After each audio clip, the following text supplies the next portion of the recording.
എന്റെ സ്നേഹവന്ദനം. ദൈവവും മനുഷ്യനും തമ്മിലുള്ള ആഴമേറിയ ബന്ധത്തെക്കുറിച്ച് ബൈബിളിലുടനീളം പറയുന്നുണ്ട്.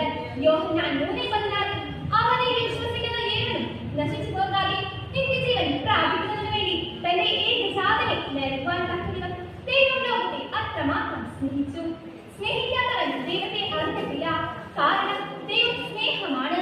യഥാർത്ഥ സ്നേഹത്തിന്റെ